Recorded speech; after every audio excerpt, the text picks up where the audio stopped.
This channel does not promote any violent, harmful, or illegal activities. All content provided by this channel is meant for an educational purpose only.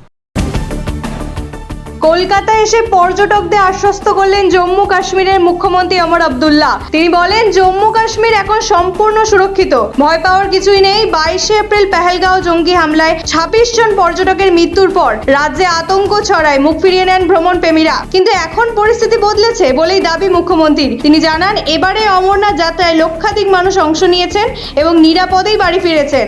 কাশ্মীরের হোটেলগুলো আবার পর্যটকে ভরতে শুরু করেছে। নিরাপত্তা বাহিনী সর্বোচ্চ সতর্কতায় কাজ করছে, চলছে তল্লাশি। পর্যটকদের নিরাপত্তাই এখন অগ্রাধিকার।